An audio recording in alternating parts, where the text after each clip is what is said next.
My name is Allison Costelow, and I am a seniors real estate specialist here in Benicia, California. And as a seniors real estate specialist, I really focus on kind of being an advocate first and foremost. I want to be more of a hub, if you will, of information and resources to make the process easy when working with more of the retiree crowd. I know that it seems to be people are more pre-planning and getting ready for things. So keeping that in mind. Tonight I am going over downsizing made easy in 5 steps, if you will, for a smoother transition. I'm also co-hosting with my friend and colleague, Trang with Caring Transitions, also here in Benicia. I don't think I can hear you. Oh, Oh, can there you you hear go. me now? Yeah. Okay. Hello, ladies. Yeah, looking forward to sharing with you what we do and how we can help seniors and their family members or their loved ones in particular with the transition. So I will cover more later to share in the help cleaning out parts and moving of seniors and how we work a lot with realtors like Allison, in particular the seniors real estate specialists. Yeah, in this space. So looking forward to it. Perfect. All right. Welcome, Nikki, and welcome, Dan. We're just getting started. So, downsizing. Myself, I mentioned I'm Allison. So, the purpose today is to inform, support, and simplify as much as possible downsizing, partnering with Caring Transitions. And one of the things that I hear a lot is that I'm just thinking about it. I'm just pre-planning. I don't want to make any big moves right now, but just need to grasp like what are the first steps to take. So that's why we've kind of built this out. Let's try to see if I could mute everybody. If you want to mute yourself. Um, so tonight we have an overview of 5 steps. First step being create a plan. Second step, communicate with family. Third step, surrounding yourself with professionals. Fourth step, handle your possessions. And finally, celebrate your new lifestyle. And then when we are talking about creating a plan, so why downsize? Why move? Why at a later age in life? Why do I even make this downsizing move? What's the point? Well, as we see it, there are lots of reasons why people want to move later in life. And studies have shown that seniors who stay actively engaged and socially and interactively live a longer, healthier life with just more overall, satisfying. And it's been proven time and time again when we talk to people who are active later in life, whether they're 83, 93, 103, because they stayed active and they stayed engaged in some kind of community, whatever that may be. So when you live in a home and maybe you've lived there for a long time or even a short period of time, it requires ongoing maintenance, unmanageable expenses, and sometimes it just quite frankly doesn't suit your lifestyle anymore as things change. It becomes more of a burden, if you will. And with burdens, definitely come stress. And with stress comes poor health, sometimes exhaustion, overwhelm, all the things. So, by living somewhere that is more maintenance free, where you're not going to have to deal with the maintenance issues, it frees up your time and energy for people to focus on things that they enjoy. So if you're dealing with having your home painted because it needs painting, or a toilet that's overflowed, or bad plumbing, then and something along those lines, then handling that, you're essentially using your energy that could be used for other things that are more enjoyable than fixing a toilet, trying to figure out the plumbing. And don't get me wrong, I know there are people out there, I've talked to them, who really enjoy that kind of stuff and they really enjoy working with their hands, they really enjoy working on their home, and it's not a burden. And that's great because when it's not a burden, you don't have the stressors of it all. But that's not normally the majority of people. So, um, sorry, I took notes here. So when you're in a community, for instance, like a retirement home, it provides things like meals, transportation, and social activities that are convenient, as well as finding people who like the same things as you and building a community and building those experiences. They have more of that enjoyable, satisfying time than trying to figure out things at home. Maybe you can't drive anymore and trying to navigate that. Um, by living in a retirement area, you're giving yourself the opportunity to enjoy these things without having to drive. Or even if you do drive, you can still have the ability of your car, you're, coming in and out at your own pace, but it looks different. And so I just like to highlight that because a lot of times people think of moving to more of a retirement community or a senior home as somewhere where old people go. And they don't see themselves as old. None of us see ourselves as old. We all see ourselves younger than we are, and that's great because age is, what we make of it. So, step 1 in downsizing is really understanding your plan. What are you going to do? Like what does the future look like for you and how do you want to get there? Considering your current lifestyle, your finances, and any care that you might need now or in the future. It's hard to predict the future, but maybe you know you have some things on the horizon. So I always have an initial consultation with my clients when we're talking about when is the right time to move. So I've created some questions here, and I'm not going to just go through and read them all to you, but just understanding, your needs and your wants, and when is the right time for you, and understanding your lifestyle.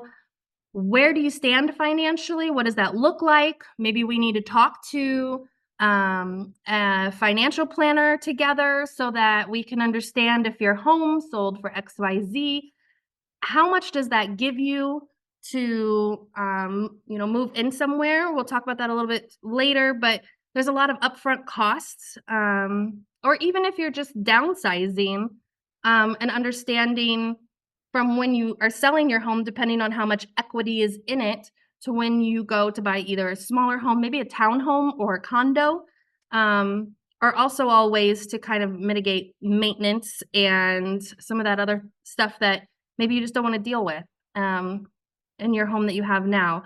So then we look at over here kind of your housing needs checklist, things to ask yourself, your partner, and then even if you maybe want to move in with, let's say, adult children, we kind of go through that with them who are moving, maybe you're moving in with. And depending on your situation, it's a really smart idea to also maybe bring in an occupational therapist to look at the home, to talk about things that might need to be done to a home that you're moving into, so that it best suits you as we all age, and so that the family members can wrap their head around changes that might need to be made to the home. Or maybe you're looking at putting in an ADU with family and bringing in, again, an occupational therapist with the builder to kind of talk about needs and must-haves. And then next, communicating with your family. So one of the things is making your plan first and foremost is going to be crucial because when you communicate to family, you're probably going to have a lot of opinions. And if you want to portray um, your situation very matter of fact, then you want to make sure that you have a plan in place that you can be more precise. So instead of maybe saying I'm thinking about moving or I have considered my options of doing this, that, or the other, some things that I try to coach people when having hard conversations, especially with adult children who maybe are emotionally attached to the home. Well, there's all different kinds of situations. One of the things I like to share is to have a plan in place and to convey it as so, honey, I wanted to let you know that myself or your father and I have been doing some research and we toured a couple retirement communities here locally that we found to be very appealing and that we are planning on making a move in about the next 12 months and to sell our home and move to XYZ retirement home. We just wanted to let you know in case you have any plans in the next year from now. And if you have any questions, we didn't want to surprise you. And then pause for their questions. So the thing about that is just having your plan already in place. Some people want to have family involved in the decision making and other people don't. When I see people who have moved to a retirement home and they're more unhappy about the situation, about where they are, it tends to be the ones who don't get to make the decision, the ones that are kind of forced into something because of financial or not financial really, but more of like a physically not able to take care of yourself anymore and family has made the decision for you to move in. And so having these plans in place way ahead of time gives you that kind of security that it's your decision or what you want for your future, what your life is going to look like.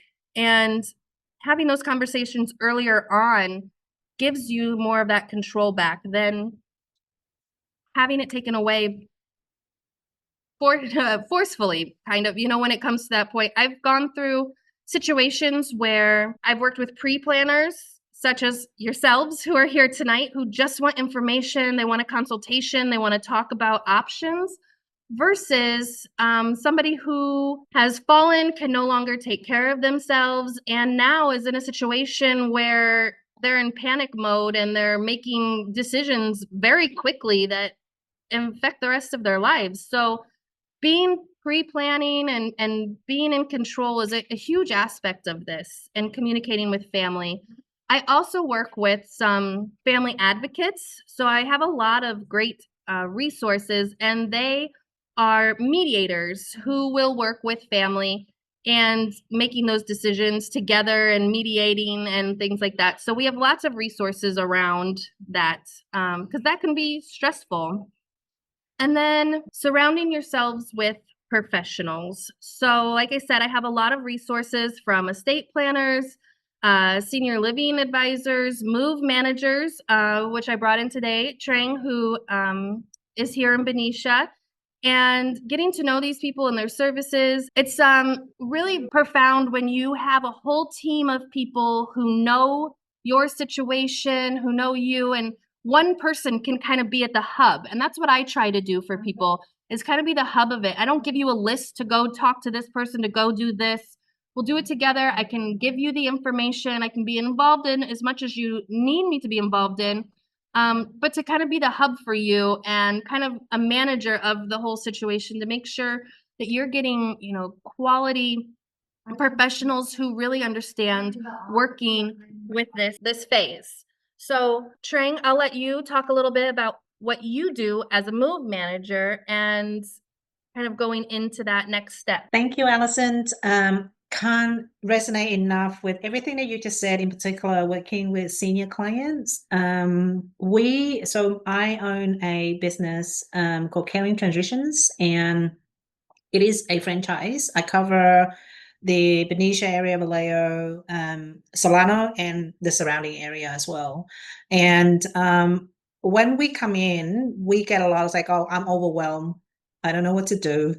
My parents, either the seniors themselves, say we have too much stuff, or I need to clear because I need to get my house sold because the house is there, the property is their biggest asset, and that's tied to some of the financial planning.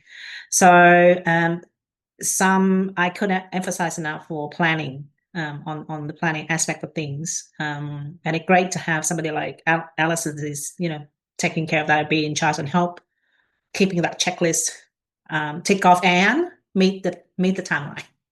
Because we come in as well, we have a situation where, oh, I need to clean out the house, get rid of everything by X.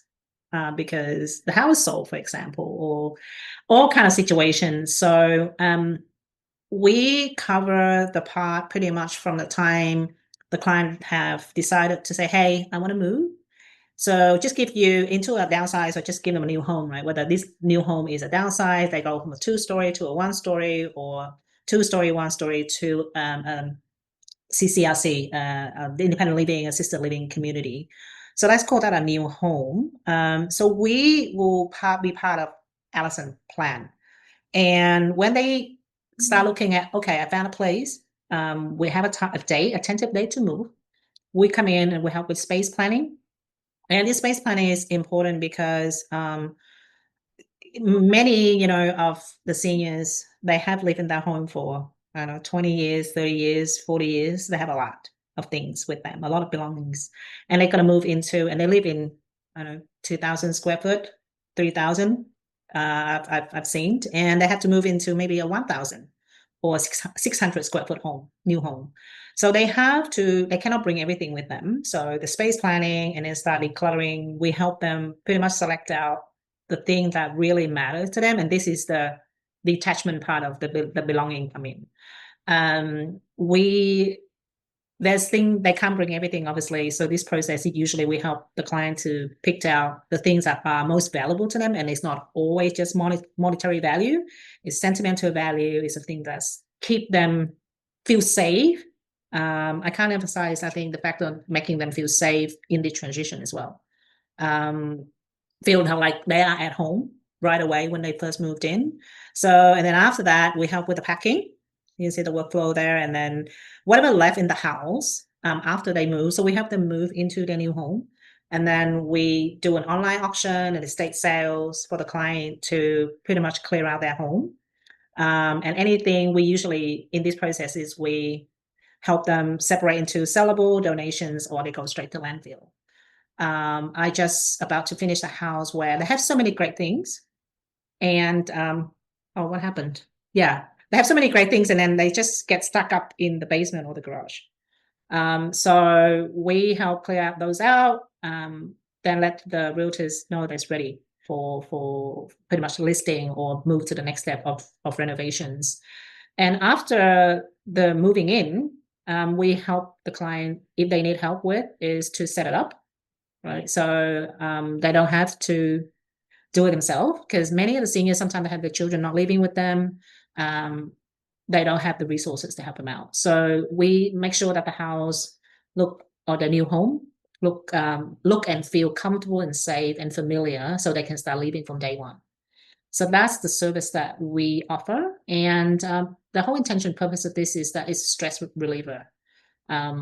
We do the work so the client don't have to. And as part of this, helping the client is also, this of course have a cost involved. So the estate sales will help recoup some of that. In some situation I've come across where our client have great, wonderful things, belongings in their home, well taken care of. They actually make some money back as well to cover for those expenses. So yeah, that's pretty much what we do in our services in a few minutes. Yeah, this is the part where a lot of the work involved actually, which is the clean out and the estate sales. And usually I have many clients ask, how long does this take? It looks like there's a lot of work involved. It is a lot of work involved. And that's why we have a team of professionals to do this. And we usually small move. It will take, 1 or 2 days to pack and help with the move, but the clean out usually can go anything, depending on how much stuff they have, from 2 weeks to 4 weeks. But again, this is all going back to the better plan. Even we don't have 100% of the plan worked out on the exact same day, it's better to have a plan than don't have a plan. I would say that. And we can move, but at least they know the steps. And managing the process of stress, how people get, I think this, everyone says overwhelm is stressful. The plan really helped to de-stress, and also the time needed for seniors. And I like the part, we also advocate for seniors as well. In this case, is to the detachment part, in particular, of some of their belongings in that process. So having a plans and having the family involved, be patient, and give them as much time as possible, where possible, is also very, very helpful. And at least this plan, I wouldn't say, even in situation where I've seen seniors or client who, they live in a big home that's no longer suitable and they had a fall, which is quite common, will help the family to know what to do, what's next, who to contact. That's pretty much it for me. And I welcome any question you have. Do you guys have any questions for Trang? Dan, did you have a question? Hello. Hi. Hi, Trang. Thanks for sharing your insights. I'm curious about the biggest challenges people have emotionally when they move. You mean the family or the seniors? Both. Okay, so I'll share from what I have seen, observed, and Allison will share her part. The biggest challenge I have seen, because I've cleaned out, downsized, the client actually still alive and moved, the senior still alive and moved into a new home, the seat one as well. The biggest challenge I've seen is that the entanglements of, I guess, the relationship that the family members or those who involved with the seniors. The entanglements, because was when they have to move, they make, for many seniors in this case, they have to move out of their comfort zone, their safety zone for many years. And as much as we talk is great and plan as well, but when we have come in, when it's actually happening, it can be difficult. So the planning will help with that process a lot. And they usually, some seniors, we see the challenges, oh, yep, I know I can move. But then through a conversation, we can tell that maybe they don't feel exactly safe. And for many seniors, I find that they are, and correct me if I'm wrong, but I've seen this, they become more like children as well, even though they're an adult, but they're isolated sometimes. They've lost their loved one, they've lost their family members. They've lost sometimes their children as well, which can be very difficult for many parents. And so the move of their home is a safe zone, and everything's familiar, a whole lot of memories for them. So taking them away in the actual process can be challenging. And then for those who the seeds, so I've clean house and I've do estate sale for houses like that too. Is the dynamic of some family members in that process service up. So there's a lot of emotional things that we have to be mindful and be sensitive about in that process. And we would come across things that, even untold stories, that was like some of the items that, like a gift that's hanging on the wall, for example, left by grandparents, that none of the children know about until like we declutter, we clean it out, and then we picked it up and we looked through everything and we said, oh, okay, this is have some meaning. It's like an heirloom item for the family. So I say that part, like, is the emotional challenging part for all involved in the actual clean out process that I have witnessed and the moving process that I've done. Yeah. I would say Allison? the biggest challenges I've seen for the seniors themselves is, again, the pre-planning and getting a plan. So many people that I talk to, they want to just stay age in place, and that's okay. And I can definitely help lead them to that goal, as long as there's a plan in place till they, that they can no longer, if that comes to it. So sometimes it's getting a reverse mortgage if they can't financially cover having home health care come in, so that they can have somebody at home. And again, maybe having an occupational therapist come in and look at the home. What do you need for specific cases? I've walked into a home sometime and have been talking to somebody, and I can see the way that they're getting around. And we're in a 2-story home, and I'm curious, where's the bedrooms? Upstairs. But oh, come here, look what I made this room into my bedroom down here. Oh, that's great. When's the last time anybody's been upstairs to check on things? So having those plans and talking to people so that you're doing it in a safe manner, to be most successful, I think is gonna help. And then challenges for the family is mostly emotional. I've met some families where there's multiple siblings and you have 2 on board for maybe mom is by herself now and she's torn if she even wants to leave the home she's raised her kids in, but knows that she's isolated at home and she can't really drive anymore, and going somewhere where there is a community where she can just, go down the hall and have lunch with friends or have a book club, sounds nice. And so she wants to do that, but one person in the family is attached to the home and doesn't think that she needs to move, and she's doing just fine. And now you have this divide that wasn't there before, and this division and this friction. And that is when I would definitely try to bring in more of like a mediator who deals with these situations specifically. They are trained to handle them. I don't pretend to be trained and to handle those things. I always will revert to the professional. I am a real estate agent and I can help with the big picture and I can help with the planning, but I also can help with all of the great professional resources to really put the right person in the right place to handle the situation. And I think that's what it takes to have somebody like that on your team, to see when conflicts are coming up and when challenges are coming up, who to put in place. If that helps. Any other questions? Or did that answer your question, Dan? Yeah. Jody or Nikki, do you have any questions for us? I don't have any questions. Thank you. Okay. So step 5 is celebrating your lifestyle, shifting the perspective, not as a loss of what you had, but as a fresh start. As you transition in life from buying your first home to, maybe you got a promotion at work and you want a bigger home and all those things. Those are, transitions in life. And this is just one of those transitions in life, and focusing on freedom, community, and peace of mind.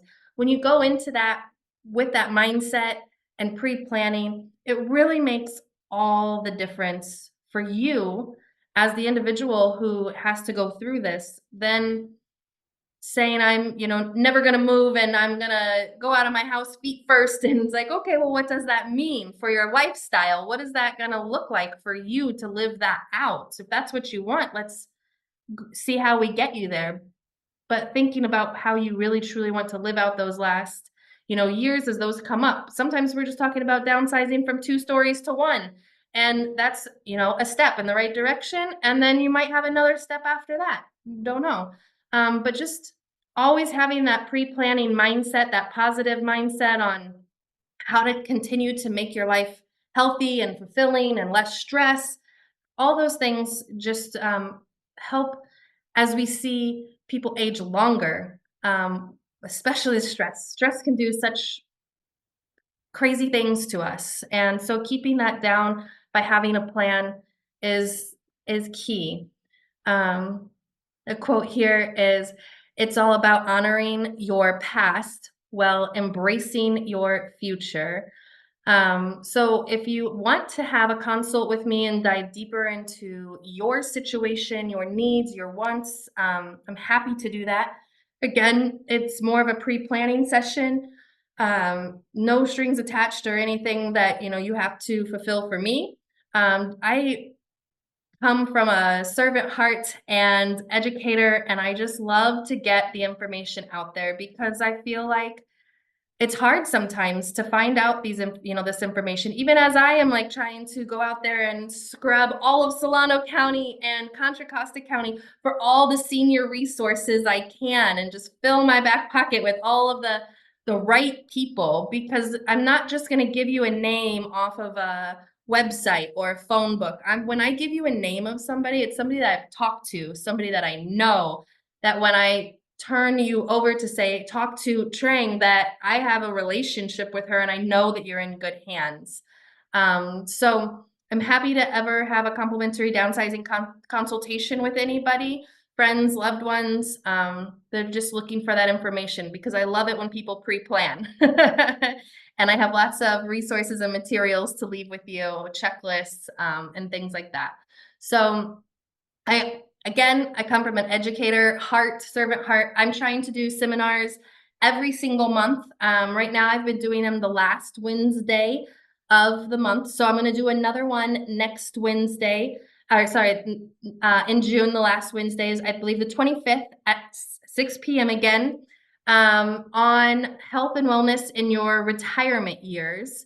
So I am currently talking to a gentleman who owns his own practice as a licensed psychologist and neurologist. About 5 pillars of keeping your mind sharp is what I'm looking into for next seminar. But if you have any concerns or topics or other things that you want to know about or you think others would want to know about, please feel free to text me, email me, call me, let's chat. And I would love your feedback on other topics to explore and get education out there. And I'm always partnering with other great resources to bring in to make sure that we're all working together in this network of supporting our community. So with that, thank you for showing up tonight. I do try to keep these seminars very short and sweet, so I'm not taking up too much of your time. I try to keep it around 30 minutes, but if you have any other questions, I'm available. Thank you. Thank you, Allison. Thank you, Trang. Really appreciate the information that you shared with us this evening. It's been really helpful, and I just want to say that pre-planning is paramount, for everything that we do in life. And I know that these are things that I hadn't even considered, even me getting to a place of transition. So it's been very helpful. So thank you. Wonderful. All right. Well, have a lovely night. Yeah, thank you all for turning up too. Yes. Good meeting you. Thanks, Allison. Thank you.